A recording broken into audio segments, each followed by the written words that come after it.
I'm a solution architect with the public sector team, covering many of the government agencies, GLCs. So today's session basically is about CI/CD with AWS developer tools and AWS Fargate. So what do you expect from this session? So we are going to have a quick review of what is continuous integration, continuous delivery, and continuous deployment. I'll introduce to you some of the suite of tools that AWS has for continuous integration and deployment. Next, we are looking at in terms of how do we use Docker images with ECS Fargate, CodeBuild, Code Pipeline, Code Commit, and Amazon ECR for CI/CD. Next, we'll build a Docker image using AWS CodeBuild, and then we are going to orchestrate a pipeline for deployment to ECS. Lastly, I have a demo as well that I'll run through with you. So what is continuous integration, delivery, and deployment? So in a traditional data center, how are you going to move your developer code to the cloud and quickly launch the applications? So how can we quickly and reliably deliver good ideas to our customers, which is your end users?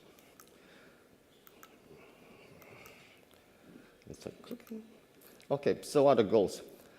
We want to have frequency of delivery, because the more frequent that you deliver, it actually reduces the difficulty of delivery, right? So it's the same thing as like your brain power. The more you use your brain, the more powerful it is. Next, we want to reduce the latency between check-in and production, because as a developer finish your code, as you check in your source code, but it takes some time for the IT or system administrator to deploy your code, so that time is actually waste.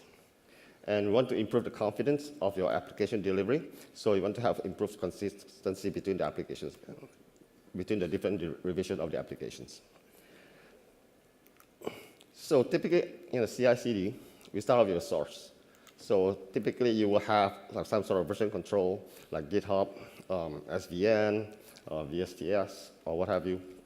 This is where your developer is able to check in and check out your code, do a branch. Next, once they check in back the code, they want to be able to build the applications. This is where, for example, if you're building .NET applications, you will leverage on MS Build. If you're using Java application, you will leverage on Maven. And within the build itself, you have to include your unit tests such that everything is automated, right? You do not want to have a manual test of the application or what have you. Otherwise, the process is going to be stuck, or there's some certain bottleneck at certain areas. So subsequently, you want to leverage on integration tests. You want to make it automated as well. For example, you can leverage on Selenium for unit tests. You can leverage on BlazeMeter for performance tests of the applications. So you have to build that in through the pipeline. And once that is done, this is where you deploy your codes to the production. Right? You want to have certain monitoring of your applications. You want to measure the performance of the applications as well. And lastly, you want to validate the application if that is correct. So typically for continuous integration, this is where a developer check in the source code and start building the applications. So typically, this process, we call it continuous integration. While continuous delivery basically is an end-to-end process, where we start to, from a developer checking the source code, build the application, test the applications, and deploy it to production. While continuous deployment, basically, you are trying to automate the whole process here. So basically, there's continuous deployment. But at the same time, you want to have some sort of feedback loop, because let's say there's a bug in the applications, or the application is not performing to what it is supposed to be. So you want to have that feedback loop such that the developer can fix the problem, check in the code, build a test again, and deploy to a production environment again. So with AWS, these are a suite of CI/CD tools that we have. Right? We have Code Commit, Code Build, Code Deploy, and Code Pipeline. So based on the software release steps that we see early on, how do we map these services? For the source, this is where AWS commit comes in. This is like a GitHub, a private GitHub. So that you are using the same Git command to check in, check out your code, build your code, what have you. And then for build, you have AWS CodeBuild. This is where you define how do you want to build the applications. There is specific steps that you want to incorporate. I want to install these packages, this framework. I want to run these tests. This is how I want you to build it. So inject all the dependencies into the application itself. Next, you want to test the applications. This is where you rely on some of the third-party tooling that are out there, like Selenium, Blaze Mirror that I mentioned earlier on. And lastly, the code deploy. This is where the application itself is actually deployed to a production environment. It could be a staging environment as well. For code deploy, it's not only deploying onto EC2, it can deploy to on-prem as well. Okay? For in this session, we are going to deploy a Docker container into ECS. And to orchestrate all this process, this is where AWS code pipeline comes in. Right? It will tell you, you define the steps, what to do during the different steps, and using all the AWS code services. Next, let's talk about Docker images. So why do we love containers? Containers because it is reproducible, it's immutable. That means that anytime you want to change your application or change your code, a new version of container comes out. You do not change within the container itself. And lastly, container is portable. So depending on the orchestration engine that you want to use, basically you can move the Docker container. Could be ECS, could be Docker Swarm, could be Kubernetes. So within a container itself, there are layers. This is where you define from what image that you want to leverage on for the base layer of the container to your application, what do you need to run, what do you need to install into the container. So typically, it will depend on a Docker file. So from the Docker file, the first layer, here, for example, I'm saying that I'm going to use an Amazon Linux base. And next, I want to install an Nginx into the next layer. And within it, I want to copy my applications into the container. And lastly, what do you want it to do? Which command line, which application or exe file that you want to run? This is where the last command telling the container, I want to run this when the container is up and running. Once you have that container, you need a registry to store it, right? We have Amazon ECR, Elastic Container Registry. This is where you can push and check in your container itself. Within ECR, we do manage versions. Like, for example, here you can see the different versions of containers that we have checked in into ECR. So once you have that container, you can deploy to the development environment, to UAT, to production. So it's very consistent in terms of what you deploy to the different environments. If there's a new change in terms of development, you will push it again to the staging, to the production. So some of the best practices, when you define dependencies on your container itself, you want to pin the dependencies to the specific version. You do not want to use an asterisk. So for example, from the earlier Docker file, you see that I'm using Amazon Linux 2017-03, such that if there's a new version of Amazon Linux, I'm not going to use the latest one because it might break my application. So you have to pin that dependencies to the different versions that you need. Packaging the runtime requirements. There's a lot of files in your project, for example. You do not want to push everything into the Docker container. And to do that, what you need to do is basically just include a Docker ignore file. So whatever within the Docker ignore file, it will not be packaged into the container. So building Docker images. So this is basically taking your code based on the Docker file. You'll come up with a container itself. And with that, you can actually use AWS CodeBuild. Okay? So with CodeBuild itself, you can run different programming languages that you want. You do not pay for idle time. For example, if CodeBuild is not building anything, you are not being charged for it. So to do CodeBuild, basically there are 4 different phases. One is install. This is where you install your base frameworks into the environment. And then there's a pre-build. This is the commands when you run before you actually build the container. For example, I want to log into Amazon ECR first because I want to push a container in after it is built. Then you have build. This is where your MS build come in, your Maven come in. And subsequently, after the build, so what do you want to do? So in the demo itself, later I show you, I'm going to push a Docker image into ECR. So this is an example of how a build spec look like. So the best practice is don't use latest. A lot of times you see the word latest or production.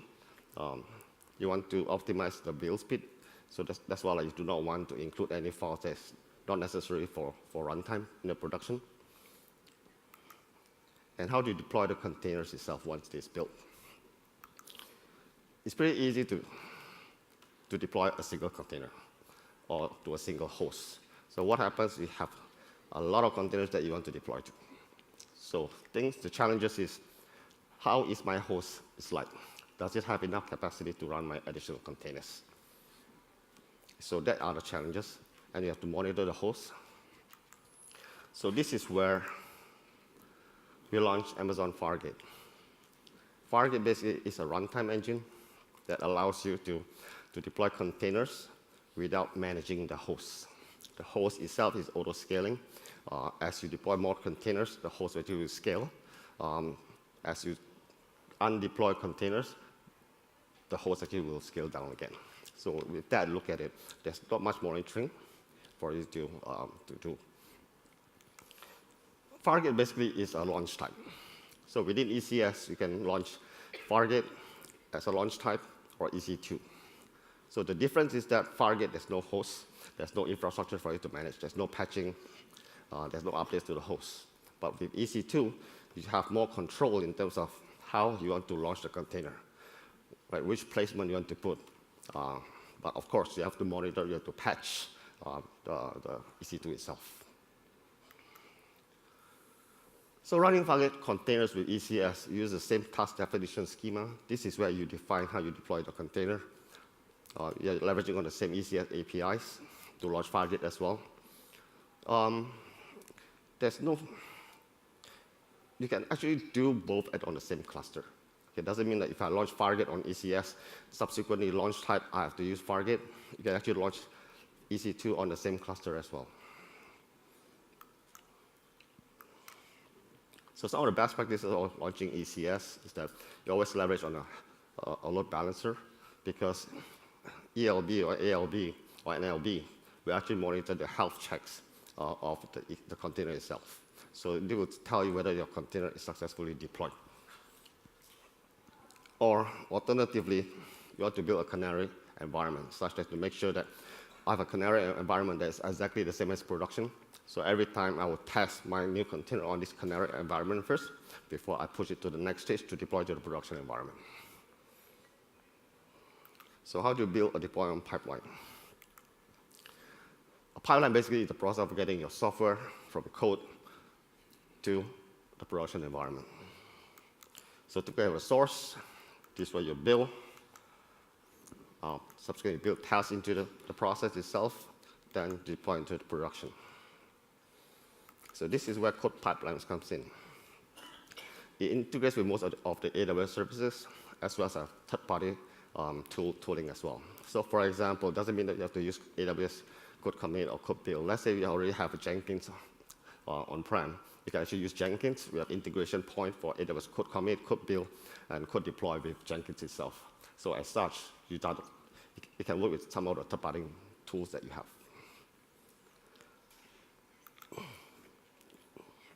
So this is a typical stage. So for example, here I have a source. So what are the actions I want to do on the source once someone checks in the code? And next step, it will transition into a build stage.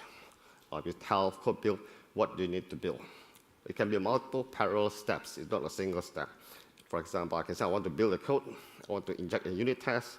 I want to run a performance test of the code. You can actually inject it into the build stage. And lastly, then you push it to the different environment. So for example, here, I'm going to push it into the staging environment. So typical process, the developers check in the code to code commit. Then the code pipeline will trigger. You start to build the code.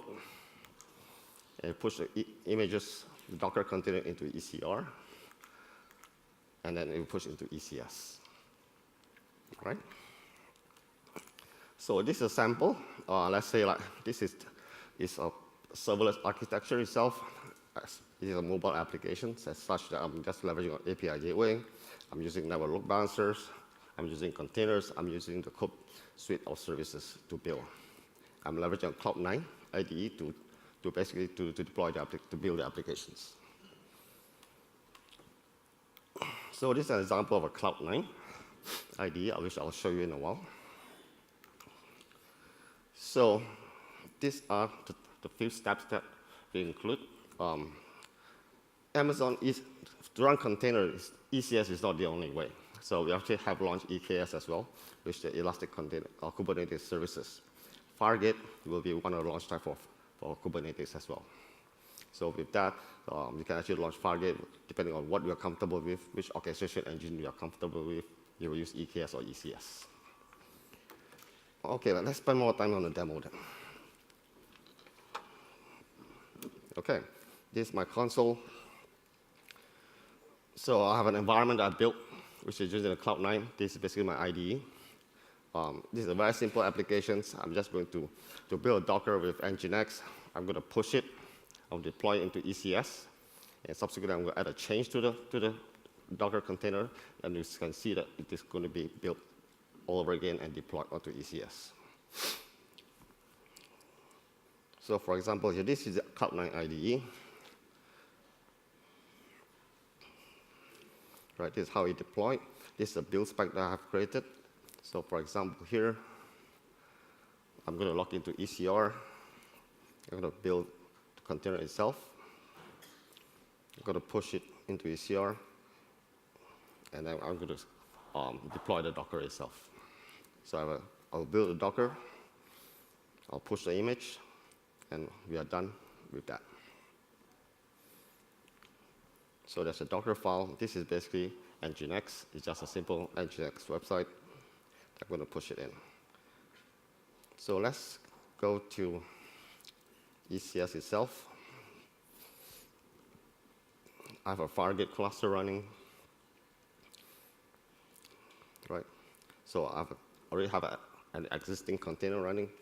How many tasks, which is showing here. There are 3 instances of container running within it.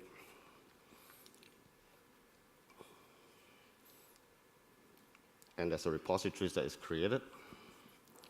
So I have an Nginx repository.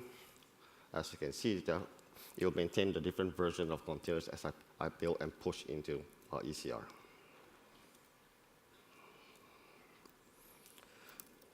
Let's go to code pipeline. I have a pipeline to deploy this Nginx into the ECS.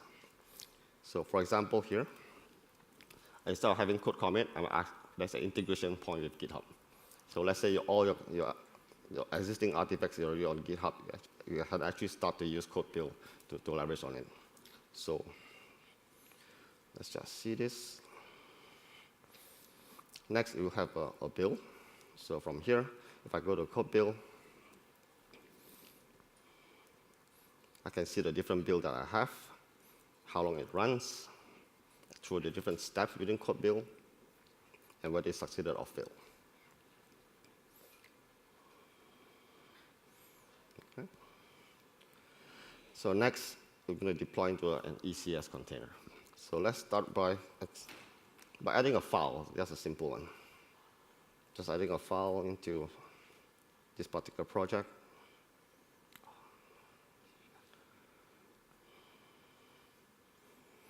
Right. I want to save this one called change2.js.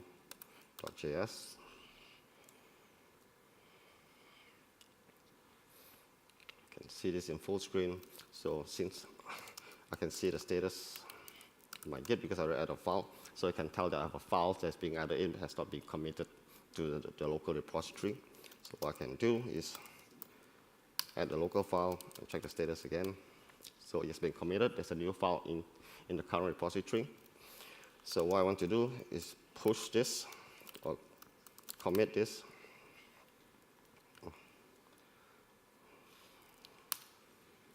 Oh, wait. Let's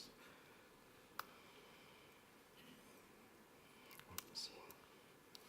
Let me just go back this one.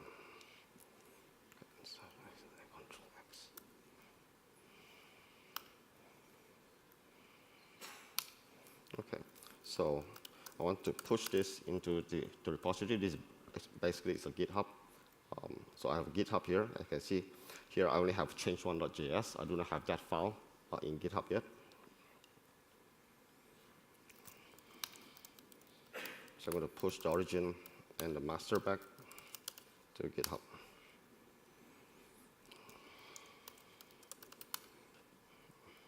Oh, no. That's really bad, huh? So okay, I got to change my password now. It's all right. I did it on purpose just to make sure that you guys are not asleep.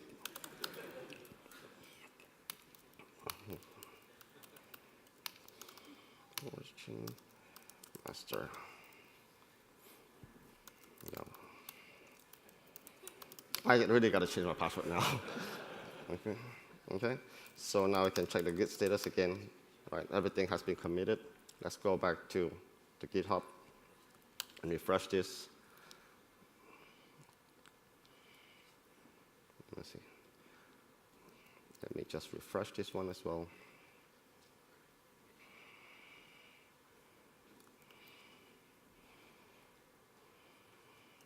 Oops. Why is it not starting?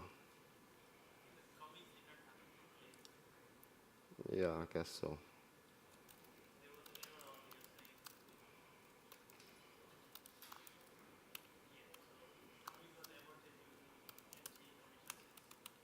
Yes.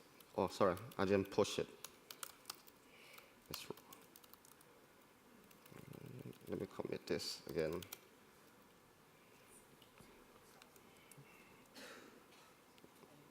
Oh, wait.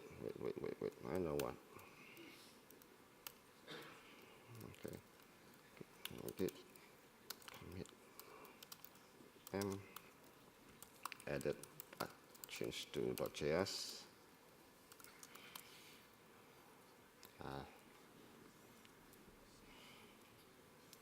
Ooh.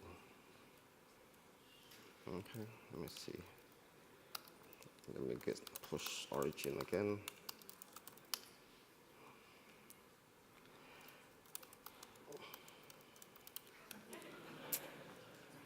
Just to make sure.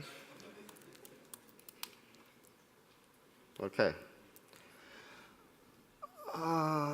Yeah, it's done. So this is what happens you do live demo, right? So I got to change to in there. As immediately you can see, my GitHub source, so it start building already, right? It's trying to pull down the code from GitHub, and you start to, before you move to the next step, you download all the code, it pushes to the CodeBuild. From CodeBuild, it will go to the production environment. One thing about Fargate is that as you, let me go to Fargate.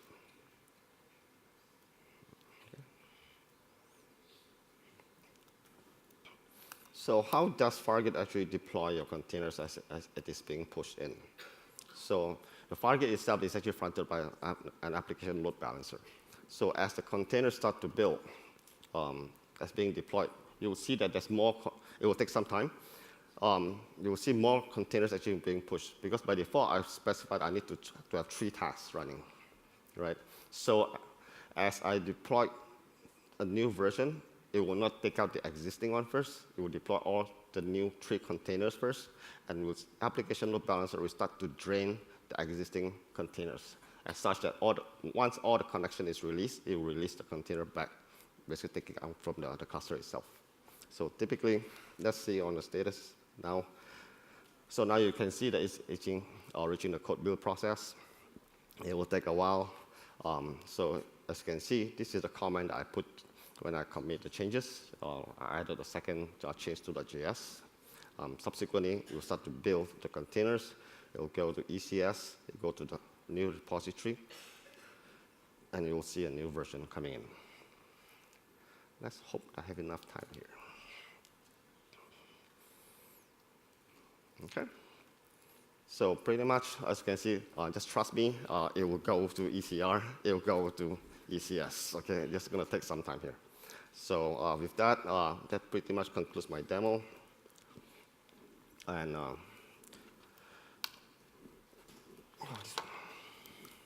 So these are some of the resources that you can should look at. DevOps on AWS and .amazon.com. There's a getting started sample code that you can start building using CodeBuild. There's a demo code for Node ECS as well, which is done in the DC Summit. You can take a look at it and start playing with it. So with that, all right, thank you. And please have your feedback. All right. Thank you, Steve. Before we go for coffee breaks, we have the 4 lucky winners from the earlier completed surveys. And the swag they will be receiving would be limited edition RFID cards. Okay, and so for your chance to win the same RFID card holders, don't forget to complete the survey on your way out to coffee breaks. When you come back after the break, you will know if you have won. Do also stay on for the day's last 2 sessions as we have more attractive prizes to give away. And as before, for a copy of Steve's deck, you can approach Jane and Celeste at the front and back of the room to tap your smart badge. So tap away. See you later. Thank you. We'd now like to invite you to join us for tea break in the exhibition hall. Follow the crowd and the smell of coffee if you're not sure where to go. As you wait in line, why not take 5 minutes to provide feedback on this session? Refer to the instructions on your badge and find an AWS staff member if you need any assistance. Thank you.